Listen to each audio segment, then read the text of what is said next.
What is up, everybody? Welcome to the first edition of Primetime Sports. I'm your host, Jack Kellen, and I'm here to bring you all things MMA. First thing, we're going to recap the first pay-per-view of the year, UFC 270, Ngannou versus Gane. What a pay-per-view this was. We saw two title fights. Both have plenty to talk about, so let's dive into it. So, first title fight we have, Moreno versus Figueiredo. Now, this one, bit divisive. I know a lot of people think Moreno won, and then Figueiredo, obviously the winner, won by unanimous decision, 48-47. I think the judges got this one right. He had 3 knockdowns. Yeah, Moreno landed more strikes, but he had more control time. I mean, the stats don't lie. Figueiredo easily got this dub. So what's next for them? I think that now that Figueiredo has evened it all up, it's now a 1-1-1 series. I think there's no choice but to do the fourth fight. I don't think there's even a name for a fourth fight. Like, you got uh, sequels, you got trilogies, but what's a fourth one? I don't even know what that is. This is gonna be insane. This will be the first time that this has ever happened in MMA. It's gonna be insane, believe me. So we go on to the main event. In this one, we saw the true work that Francis Ngannou can be, everything that he can do, and I think this might be his best performance. Some people stalking this video. This might be his best performance in the UFC ever. He was down 2 rounds on 2 of the judges' scorecards going into the third. He won all 3 rounds, not by his power, which is how he's won every single fight, basically in the UFC, on this big run that he's had, where he's knocked out 4 guys in the first minute. No, it is 5 guys. I was right. Sorry, 5 guys. Stipe, Big Boy, Cain Velasquez Jr. and Razor Blades.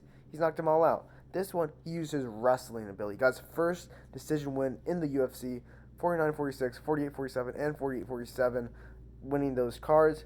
And like I said, he was down 2 rounds. And then, as soon as he got that slam, man, that was something. You heard the crowd go wild. I know I was screaming. I'm sure you were screaming. That was literally insanity. Insanity. I don't know how we did that. It was insane. The wizard kick in that third round was also insane. I mean, just the ability to out-grapple Cyril Gane. If you told anyone before that, except maybe Francis Ngannou, but even then, I don't think he would believe it if he said that he beat Cyril Gane by grappling. That's just insanity. I mean, it was a wild card. He had 8 minutes and 29 seconds of control time, 4 for 5 on his takedowns. Very good job by Francis Ngannou. Cyril Gane, he did try to attempt some Kimuras, the heel hook, but the heel hook at the end, you heard DC say it on the broadcast, that really cost him.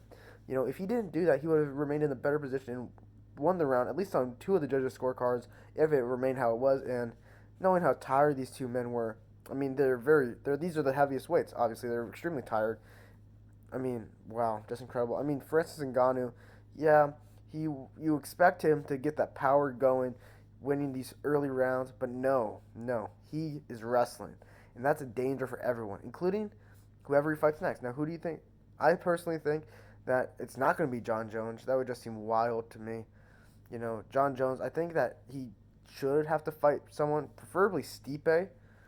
That would be an epic fight. I know recently we saw that Derek Lewis is booked, but Curtis Blades, man, that could be an interesting rematch. We could also potentially see a winner of Derek Lewis, Tai Tuivasa, maybe. I mean, I know Tai Tuivasa doesn't really deserve a title shot, but if it's Derek Lewis, I mean, I don't see why you can't just do him versus Ngannou.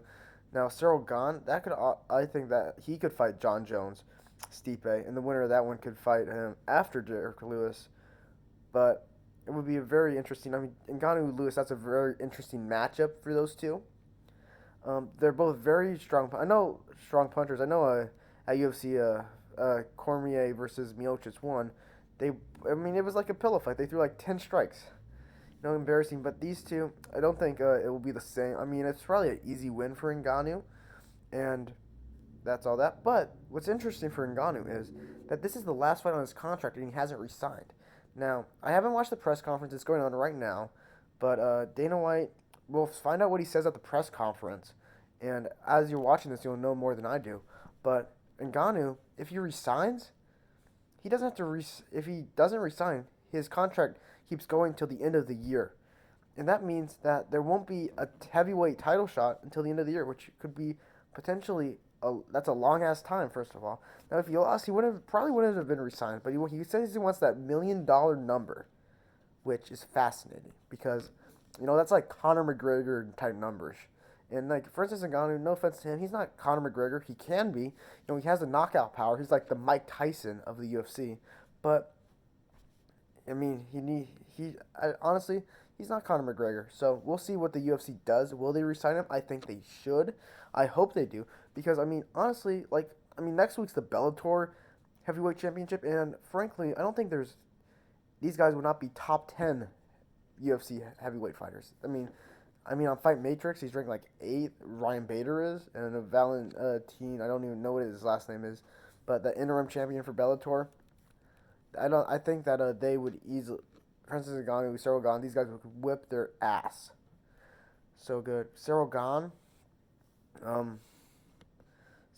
like I said, Stipe and John Jones. John Jones is very interesting at this point because John Jones, I know, wants the heavyweight championship. Like he wants to fight Francis Ngannou now that he's won, but he doesn't deserve it.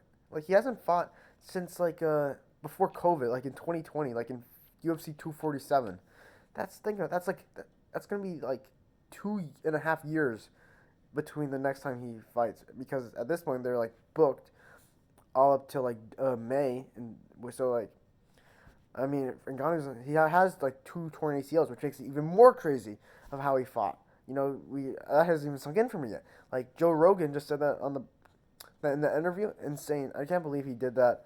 So we'll see what happens. UFC usually gets this stuff. I'm not gonna say they usually get it right, but more often than not, they get us the fights we want.